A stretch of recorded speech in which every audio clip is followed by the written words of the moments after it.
Au début du XXe siècle, l'Afrique orientale allemande, aujourd'hui la Tanzanie, subit l'une des répressions coloniales les plus violentes de l'histoire africaine. La conférence de Berlin de 1884 à 1885 avait scellé le partage du continent entre les puissances européennes, et l'Empire allemand imposa sa domination par le fer et le feu. En 1902, le gouverneur von Goetzen instaura la culture obligatoire du coton, précipitant la famine et la colère dans les villages. La sécheresse de 1905 accéléra l'effondrement du système agricole local, affamant des milliers de familles. Face à l'injustice et aux violences coloniales, un homme se leva. Kinjekitile Ngwale. Membre du peuple Matumbi, il proclame avoir reçu un message du dieu serpent Ongo. Son eau bénite, le Maji, promettait de transformer les balles en eau. Son cri « Maji, Maji » traversa les villages comme un éclair, unifiant pour la première fois plus de 20 tribus autrefois divisées. De 1905 à 1907, la révolte Maji-Maji fit trembler l'administration allemande. Plus de 200 000 Africains périrent, victimes des combats et surtout de la famine organisée par la stratégie de la terre brûlée. Ce soulèvement, malgré sa répression sanglante, marqua la naissance d'une conscience africaine commune. L'idée qu'aucun colon, aussi armé fût-il, ne pouvait briser la dignité d'un peuple. 1884 à 1885, à Berlin, les grandes puissances européennes se partagent le continent africain sans consulter les peuples qui y vivent.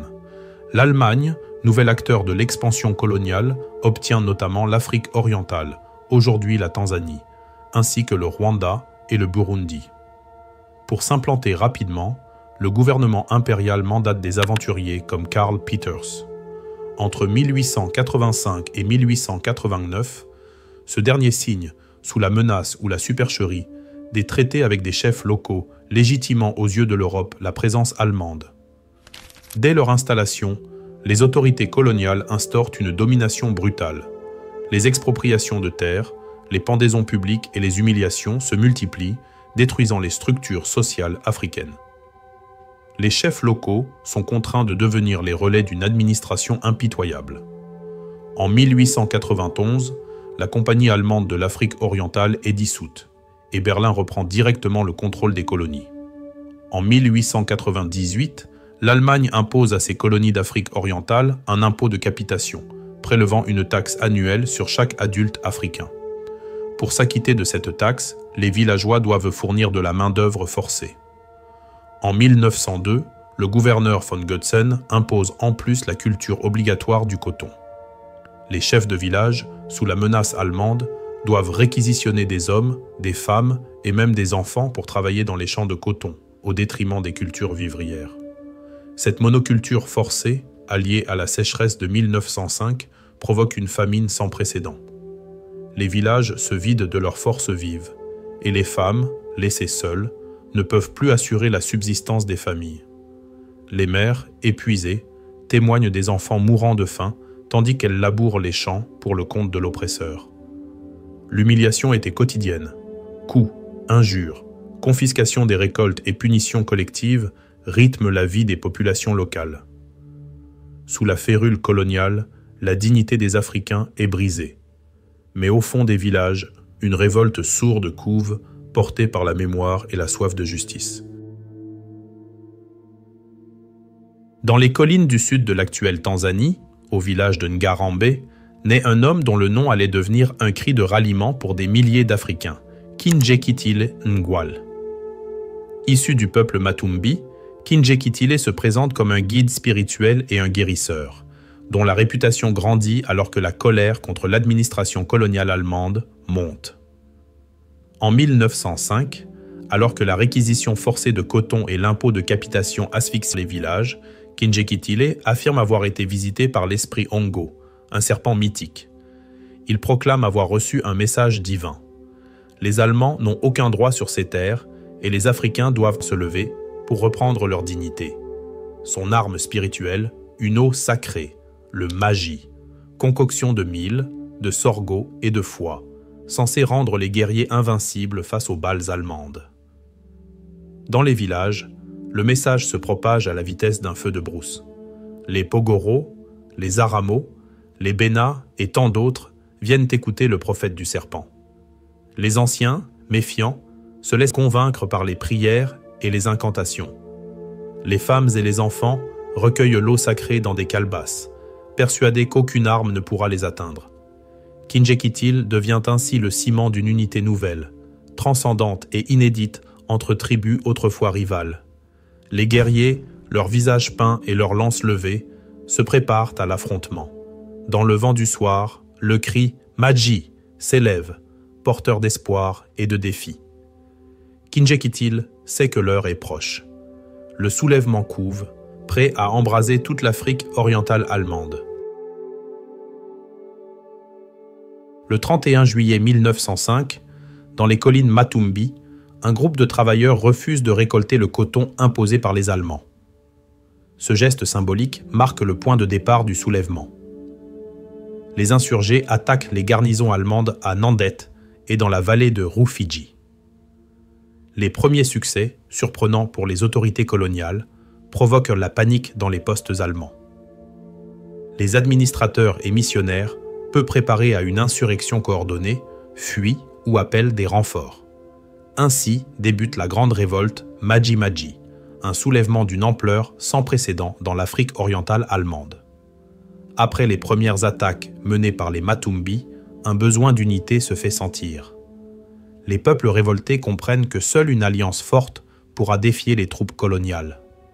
C'est dans ce contexte que Ngarambe, village du sud du Tanganyika, devient un lieu hautement symbolique. Les chefs et les guerriers des Aramo, Pogoro, Bena et Matumbi se réunissent. Ils apportent leurs lances, leurs tambours et leurs espoirs. La cérémonie débute à la lueur des torches, sous la conduite des anciens et des médiums. Au centre, des calebasses d'eau bénite sont posées. Cette eau sacrée, le Maji, est bénie selon le rituel de Kinjekitile Ngwale. Chaque guerrier y trempe ses mains, signe d'un engagement solennel. Cette eau est censée les protéger des balles allemandes. Le mythe de l'invincibilité se propage. Les balles deviendront eau, le plomb sera poussière. Cette croyance, au-delà de la magie, devient un puissant moteur psychologique. Elle soude les combattants autour d'une même conviction. L'Afrique peut résister. Autour du feu, les chants et danses de guerre résonnent. Les femmes entonnent des louanges aux ancêtres. Les hommes frappent le sol pour invoquer la terre et les esprits. Cette nuit-là, une alliance naît. Une alliance de sang et d'eau, scellée dans l'espoir et la douleur. Une promesse que le combat ne serait plus celui d'un seul peuple, mais celui de toute une région. À partir du serment de Ngarambe, la rébellion prend une nouvelle ampleur. Forts de leur alliance et convaincus de leur invincibilité grâce aux magies, les guerriers Matumbi, Zaramo, Pogoro et Bena coordonnent leurs actions. Les premières cibles sont les postes allemands isolés dans les collines et les vallées. À l'aube, des centaines de combattants surgissent des fourrés, brandissant des lances, des flèches et des torches enflammées. Les garnisons, souvent composées de quelques soldats allemands et de troupes askaris, sont prises de panique. À Nandet, les rebelles mettent le feu à l'entrepôt de coton, symbole de l'exploitation coloniale. À Kilosa et Morogoro, ils incendient les bâtiments administratifs, détruisent les réserves de vivres et dispersent les fonctionnaires allemands. L'administration coloniale, prise de court par cette révolte qu'elle avait jugée mineure, réagit d'abord avec condescendance. Les officiers allemands parlent de simples troubles paysans et minimisent l'ampleur de la révolte. Cette sous-estimation va coûter cher aux autorités allemandes dans les premiers mois du conflit. En réaction, les Allemands mobilisent rapidement des renforts depuis Dar es Salaam. Des troupes régulières et des askaris sont envoyés dans le sud. Les premiers combats organisés opposent mitrailleuses et fusils, Mauser aux lances et flèches des rebelles. La violence de la répression commence à se faire sentir, marquant les prémices d'un conflit qui va s'étendre à toute la colonie. En octobre 1905, la rébellion atteint son paroxysme avec la bataille de Mahenge, au cœur du sud-ouest du Tanganyika. Les Ngoni, un peuple réputé pour son courage et sa discipline guerrière, rejoignent le soulèvement en masse, apportant près de 5000 hommes au rang des insurgés. Forts de la promesse du Maji, cette eau sacrée censée les protéger des balles allemandes, ils marchent sur le cantonnement allemand de Mahange, symbole de la domination coloniale. Face à eux, 60 soldats allemands épaulés par une mitrailleuse et des askaris. Le combat est inégal, mais l'élan des Ngoni est irrésistible. Ils avancent en chantant « Maji, Maji !» frappant le sol de leurs pieds, croyant que les balles se transformeraient en eau. Mais la mitrailleuse crache le feu et le plomb. Les balles fauchent les rangs des Ngoni avec une violence mécanique. En quelques minutes, des centaines d'hommes tombent, blessés ou morts. Les corps jonchent le sol de Mahange. La foi s'éteint sous le feu. Le doute s'installe alors parmi les survivants. Dans les yeux des plus jeunes, la peur remplace la certitude. Dans un fossé, un jeune Ngoni, grièvement blessé, respire encore. Il tremble. Ses doigts cherchent la calebasse vide. Un ancien s'approche. Il s'agenouille. Le Maji nous a menti ?» Le garçon lève les yeux.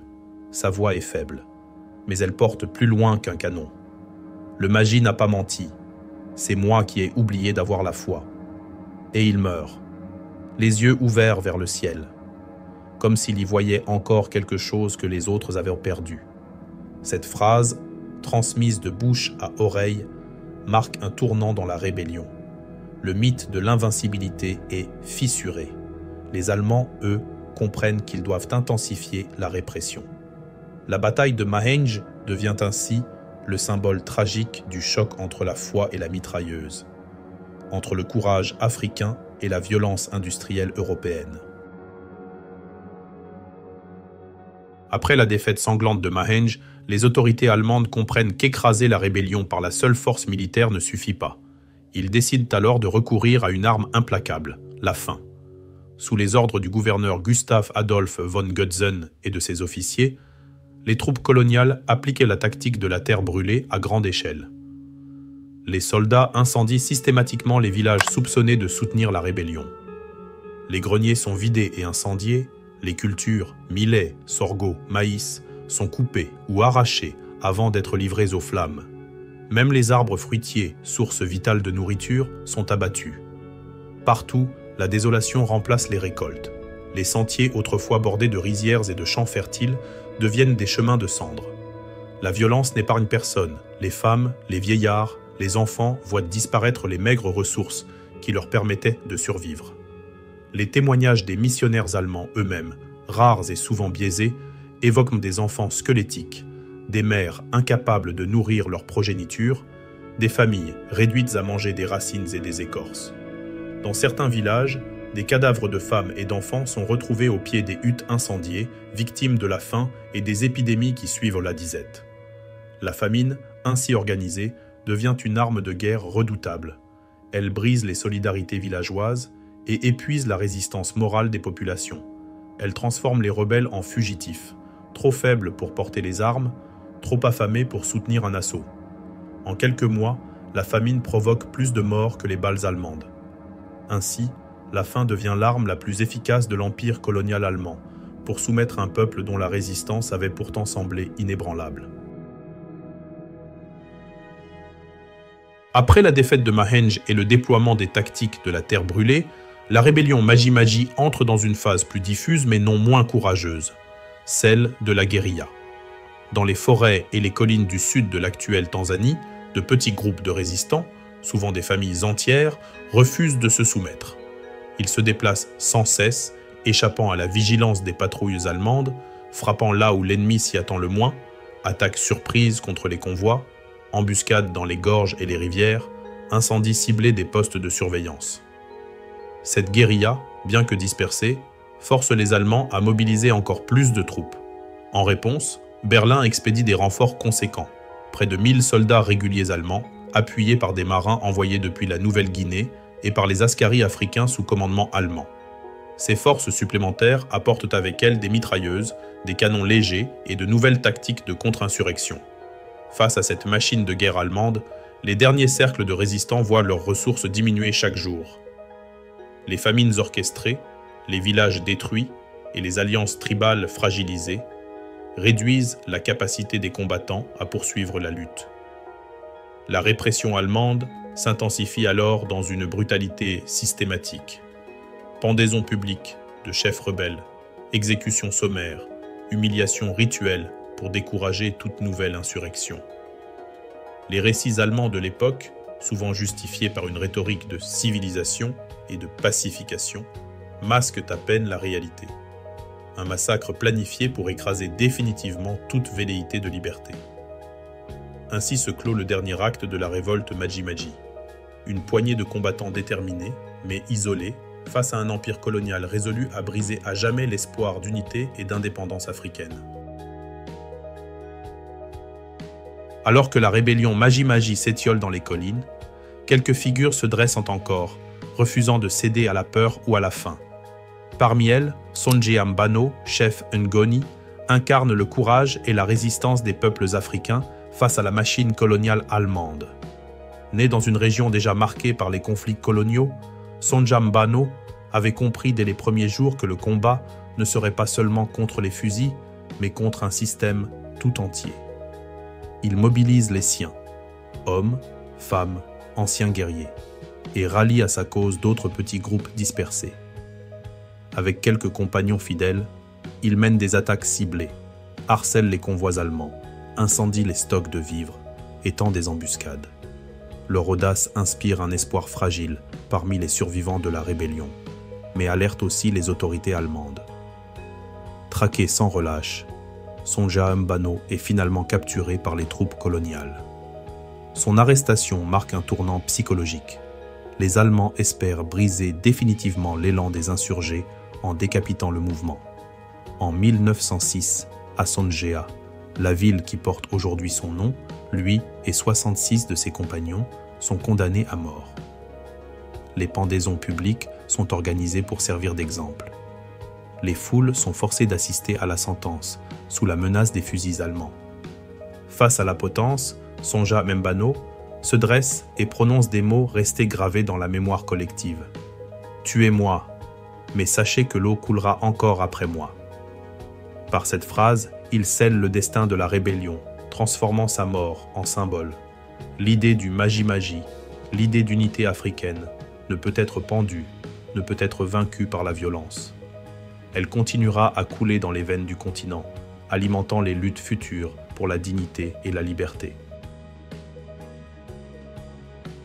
Lorsque les derniers feux de la rébellion Maji-Maji s'éteignent en 1907, l'Afrique orientale allemande se relève dans un silence de mort. Plus de 200 000 Africains ont péri, victimes de la mitraille, de la famine orchestrée par la politique de la terre brûlée et des maladies propagées par les déplacements de population. Cette tragédie humaine dépasse de loin les simples chiffres. Elle marque l'un des épisodes les plus sanglants de la domination coloniale allemande. La famine en particulier a fait des ravages. Les villages incendiés, les cultures détruites et les points d'eau empoisonnés par les soldats allemands avaient pour but de briser la résistance, mais ont surtout condamné des milliers d'innocents à la mort lente. Les mères creusaient la terre pour chercher des racines, les enfants tombèrent de fatigue, les vieillards mouraient en silence. Face à cette catastrophe, l'administration coloniale allemande s'efforce de contrôler le récit. Des rapports officiels sont rédigés à Berlin et dans les bureaux coloniaux, minimisant les pertes africaines et dépeignant la rébellion comme un soulèvement irrationnel et superstitieux. Les termes employés, fanatisme, tribalisme, révolte primitive, visent à justifier la répression brutale et à rassurer l'opinion publique allemande. Dans ces rapports, les Allemands passent sous silence l'ampleur des massacres et des destructions. Les ordres donnés par les officiers, comme le recours systématique aux mitrailleuses contre des combattants armés de lances, ne sont jamais mentionnés. À la place, on insiste sur le retour à la civilisation et la pacification des populations. Les photographies de propagande complètent ce discours officiel. On y voit des soldats allemands posant fièrement devant des postes coloniaux reconstruits ou aux côtés de chefs africains présentés comme soumis. Les images des pendaisons ou des villages calcinés n'ont pas leur place dans ces albums à destination de l'Europe. Ainsi, la rébellion Maji-Maji se termine officiellement dans les chiffres et les mensonges des rapports coloniaux. Pourtant, dans les esprits des survivants et des descendants, elle devient le symbole d'une lutte pour la dignité, une guerre où la foi et le courage ont défié les armes et les canons. Les Allemands peuvent imposer leur version de l'histoire, mais ils ne peuvent effacer la mémoire du peuple.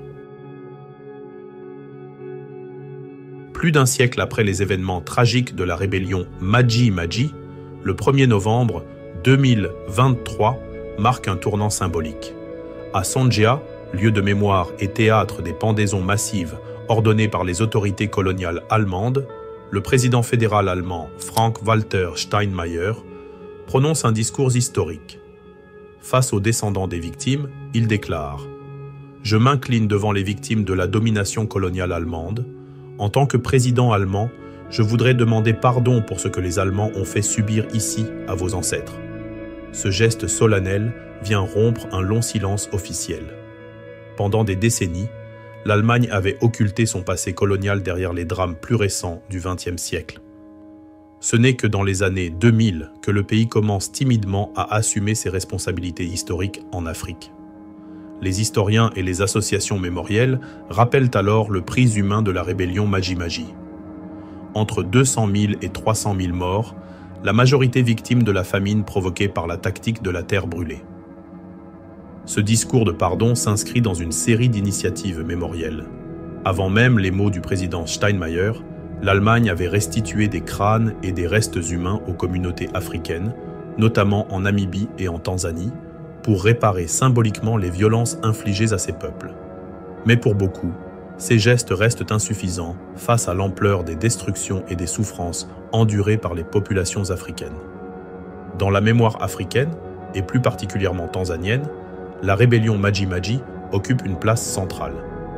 Elle n'est pas seulement perçue comme un soulèvement paysan réprimé dans le sang, mais comme un acte fondateur de la résistance à la domination étrangère. Elle a semé les graines d'une conscience nationale qui éclora plus tard avec l'indépendance. Le courage des Pogoro, des Ngoni, des Matumbi et des autres tribus unies dans un même cri « Maji », Maji résonne encore aujourd'hui comme un symbole de dignité et de refus de l'oppression. Ainsi, même si le pardon officiel est prononcé en 2023, la mémoire de la révolte Maji-Maji continue de vivre au sein des Tanzaniens. Elle leur rappelle que leur histoire est aussi faite de lutte et de sacrifices. Elle rappelle aux descendants des colonisateurs que la violence du passé ne peut être effacée par un simple discours. L'histoire demande justice, mais aussi que l'on n'oublie jamais. N'oubliez pas d'aimer, de partager et de vous abonner pour soutenir notre mission de mémoire et de vérité. Ensemble, faisons vivre l'histoire et donnons la voix à celles et ceux que l'oubli menace.